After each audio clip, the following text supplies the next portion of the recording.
자격증. 시작하자. 주경야도. 주경야도. 기능사도 주경야도. 기사도 주경야도. 기능장도 주경야도. 기술사도 주경야도. 자격증 주경야독으로 끝내자. 이게 뭐라고? 안녕하세요. 전기자기학을 강의할 주진열이라고 합니다. 자, 이제 이번 시간부터는 저와 함께 전기자기학이라는 과목에 대해서 공부를 할 건데요. 자, 이 전기자기학은 소문이 좀 무섭게 났죠. 많이 어려운 과목이라고. 근데 실제로 어려운 거 맞아요. 어려운 거 맞는데 시험 문제에 나오는 것들을 다 맞추려고 하면 정말 어렵지만 우리가 원하는 뭐 기본적인 점수들 꽈락을 넘기면 8개 이상 아니면 나는 평균적으로 조금은 더 할 거야 라고 해서 12개에서 15개 요 정도까지 하는 데는 크게 문제가 없어요. 이제 15개 이상 올리실 때 조금 힘든 거지 그 전까지는 그렇게 어렵다고 보실 거 없습니다. 그래서 앞으로 저하고 함께 회로이론 했던 거랑 마찬가지로 전자기학도 같이 한번 해보시면 도움이 많이 되실 거라고 봅니다. 자, 그래서 선생님들이 갖고 계신 교재 1장에 벡터의 해석부터 보시면 되고요. 이 벡터의 해석이라고 하는 거는 실제로 시험 문제가 되게 많이 출제되고 있는 챕터는 아니에요. 그래서 이 벡터의 해석에서는 문제가 그렇게 많이 나오진 않습니다. 다만 이 벡터를 모르시게 되면 뒤로 나갔을 때 전개라든가 자개편에 벡터를 이용해서 표현하는 법들이 좀 문제가 생길 수 있기 때문에 그것들을 사전에 방지하고자 조금 할 거라는 거. 그래서 교재를 보시게 되면 벡터 해석해서 제일 먼저 나오는 얘기는 항상 똑같아요. 전기자기학이라는 건 물리를 토대로 만든 학문이기 때문에 물리량을 계산할 수 있는 크기들이 있어요. 수적 표현법이 있는데 그 중에 하나가 벡터라는 거고 그 중에 하나가 스칼라라는 거예요. 그래서 벡터라는 거는 크기하고 방향이 모두 존재하고 있을 때를 벡터라 하고 스칼라라고 하는 녀석은 크기만 존재하고 있을 때를 스칼라라고 한다는 거예요. 방향은 표시하지 않아요. 그래서 지금까지 쌤들이 만나시던 대다수의 수들은 스칼라였던 녀석이 되는 거예요. 크기라고 하는 것만 존재하기 때문에. 근데 앞으로 방향이라는 걸 표현해서 벡터로 쓸 거라서 벡터를 도시화한다, 벡터를 그릴 거다라고 하면 우리가 가장 많이 쓰는 방법은 화살표를 써주는 거예요. 문자에다가. 뭐 어떤 분들은 A에다가 점 찍어서도 표현하고요. 뭐 한쪽을 두껍게 칠해서도 표현하는데 뭐 상황에 따라 달라요. 저는 뭐 급하면 그냥 A라고도 써요. 방향만 표시해 주시면 되는 거야. 방향만.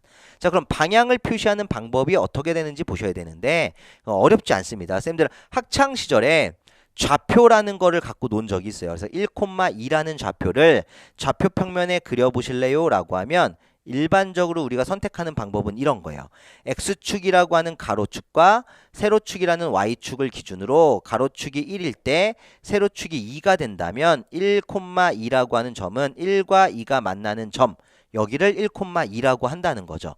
이때 옷에 다네 이게 X축입니다. 그러면 1,2라고 하는 저 점을 찍었을 때 저 녀석을 가지고 어떤 걸 표현할 수가 있는데 원점이라는 곳을 기억하시나 한번 볼게요. 원점이라고 하는 곳이 어디였냐? 여기에요. 0,0이라고 하는 곳을 원점이라 할 건데 원점에서부터 1,2가 되는 곳까지 선을 하나 표현을 하는 거지. 그래서 얘를 이렇게 화살표로 표시하면 이 빨간색이 벡터라고 보시면 돼요. 그래서 그렇게 했더니 이런 직각삼각형이 만들어지네요 라는 특징을 찾을 수 있죠. 그럼 직각삼각형의 특징은 뭐 회로 시간에도 많이 하던 거고 밑변이 크기가 지금 얼마만큼이야? 1만큼, 높이의 크기는 2만큼이에요. 그럼 피타고라스의 정리라는 게 있죠. 가장 긴 변의 길이의 제곱, 즉 빗변의 제곱은 나머지 두 변의 제곱에 합하고 어때야 된다? 같아야 된다라고 하는 성질이 있으니까 빨간색으로 표현한 빗변은요. 밑변인 1의 제곱, 높이였던 2의 제곱을 하면 빨간색의 제곱값이 나오는 거야. 그래서 이 제곱을 없애려고 양변에 루트를 씌우면 얘하고 얘 없어지니까 여기도 못 씌워줘야 된다. 루트를 씌워서 루트 4에다가 1을 더한 얼마가 된다? 5라고 하는 녀석이 빗변의 크기가 되는 거예요. 그래서 이 크기라고 방향을 같이 표시하는 걸 벡터라고 할 거다. 그래서 이런 식으로 그림을 그릴 건데 이걸 벡터로 표현하면 어떻게 하느냐? 이렇게 하는 거예요. X축으로 간 방향이 있었고 Y축으로 간 방향이 있었잖아요. 그래서 보통 X축으로 가는 방향을 I 방향이라고 일반적으로 많이들 써요. X축으로 가는 방향을 I 방향, y축으로 가는 방향을 j 방향이라고 한다면 x축으로 1만큼 갔으니까 1i라고 쓰고 y축으로 2만큼 갔으니까 더하기 2j라고 쓰는 거야. 근데 1이라는 건 생략 많이 하잖아요. 그래서 i 더하기 2j를 그냥 어떤 벡터 a로 표시할래요? 라고 하면 이렇게 써 있는 게 벡터라는 얘기예요. 근데 이제 방향에 따라서 i라는 방향 대신에 ax라는 방향을 쓰시는 분들도 있어요. 그리고 j 대신에 ay를 쓰기도 한다. 그래서 어떤 숫자하고 방향이 같이 나와 있으면 아 벡터구나 라고 생각해 주시면 돼. 자, 근데 우리가 공부하는 벡터가 조금 어려운 이유 중에 하나는 1,2라고 하는 x축과 y축으로 이루어진 것만 하면 별로 어렵지 않아요. 근데 하시다 보면 1, 2, 3이라고 하는 x축, y축, g축, z축까지 해야 되는데 이런 좌표를 그리기가 조금 곤란하다라는 거죠. 한 번만 해보죠. 잘 안 할 거예요. 자, 보통 여기를 x축이라 하고 y축이라고 하고 z축이라고 하는데 착각하는 경우가 뭐냐? 이거 회로 시간에 배웠던 요런 그림이 있는데 위상차 120도짜리 그거랑 같나 하면 망해요. 절대 달라요. 이거는 90도씩이야. 90도. 그러니까 입체적인 어떤 공간이라고 보시면 돼요. 직육면체, 높이, 밑변, 뭐 앞으로 나온 튀어나온 이런 거 보는 거야. 90도, 90도, 90도씩이지 120도가 아닙니다. 해서 x축으로 뭐 1만큼 갔다라고 하고 y축으로는 뭐 2만큼 갔다라고 하고 z축으로는 3만큼 갔다라고 하면 1, 2, 3이라는 좌표를 찍는 게 어렵다는 거예요. 그래서 대충 우리가 지금 자가 있는 게 아니니까 대충 얘를 일단 그려놓으면 이런 식의 그림이 되거든요. 그래서 이렇게 그림을 그릴 거야. 직육면체라고 하는 녀석으로 얘를 표현해 볼 겁니다. 직육면체로 얘를 표현하게 되면 이런 식의 그림이 그려지는 거죠. 입체적인 거. 이렇게 보여야 돼. 그래 놓고 1, 2, 3은 그 직육면체의 제일 앞에 있는 점이 되는 거예요. 해서 이 점과 원점을 연결하는 거죠. 이 점과 원점을 연결하면 또 빗변이 되는데 이 빗변의 길이를 그냥 구할 수 있는 게 아니야. 왜냐면 이게 다 직각삼각형이니까 여기가 밑변이 되는 거야. 여기가 밑변이 되고 여기가 뭐가 돼야 돼? 90도가 되는 이 부분이 직각삼각형이 된다라는. 그래서 입체적으로 생각을 하니까 어려운 거예요. 그래서 이 부분을 옆으로 따서 그림으로 다시 그려주면 이렇게 되겠죠. 입체적으로 안 그리고 그냥 평면적으로 그리는 거야. 그러면 여기가 이 흰색이 된 거죠. 그죠? 그럼 여기 밑변이라고 했던 여기가 되는 거죠. 그리고 빨간색으로 표시한 부분이 여기가 된다라는 걸 구분을 하셔야 돼. 그때 높이라고 하는 건 그럼 얼마? 3이라는 얘기가 돼요. 높이는 Z축 3이 된다. 그럼 밑변은요? 2네요? 이게 아니라는 거죠. 밑변은 어떻게 구하느냐? 여기 있는 거 사각형, 직사각형의 절반, 즉 직사각형이라고 하는 이런 사각형이 있는데 여기서 이 직사각형에서 요 길이가 2가 되는 거고 요 길이가 1이 됐을 때 그걸 절반 나눠 놓은 거잖아요. 그러니까 요 절반의 길이는 루트 2의 제곱 플러스 1의 제곱, 밑변의 제곱 플러스 높이의 제곱해서 마찬가지 얼마가 돼야 돼요? 루트 5라는 녀석이 이렇게 되는 거야. 그럼 빨간색이었던 빗변의 크기를 구할 수가 있습니다. 어떻게 구하면 돼? 루트 밑변 구해놓은 루트 5의 제곱, 높이 구해놓은 3의 제곱하는 거야. 그럼 5 더하기 9니까 루트 얼마가 된다? 14 해서 1, 2, 3이라는 것도 벡터로 표시하게 되면 x축으로 가는 방향을 보통 i, y축으로 가는 방향을 j, z축으로 가는 방향을 k라고 썼을 때 1, 2, 3이 벡터 a예요 라고 쓰면 a 벡터라는 거는 i 더하기 2j 더하기 3k라고 쓸 수 있는 거예요. 이렇게 쓰고 그 녀석의 크기를 구했더니 얼마가 됐다? 루트 14가 됐다라고 하는 건데 그럼 벡터를 구해서 크기를 보려면요. 매번 쌤 하신 것처럼 그림 그려야 됩니까? 필요 없어요. 왜냐면 보세요. 여기 ijk라는 게 방향 아닙니까? 그래서 벡터 a의 크기라는 걸 a 벡터의 절대값으로 표현을 해요. 근데 구하는 방법이 간단해. 루트 하나 씌워놓고 방향 앞에 있는 숫자 1의 제곱, 방향 앞에 있는 숫자 2의 제곱, 방향 앞에 있는 숫자 3의 제곱을 하는 거야. 6, 4, 1. 그죠? 그럼 6, 4. 여기 보세요. 여기 6이 아니에요. 9네. 3, 3, 9. 2는 4, 1. 그러면 13에 14니까 얼마가 돼야 돼? 루트 14라는 게 돼서 굳이 루트 14를 꼭 삼각형을 만들어서 그릴 필요가 있다 없다?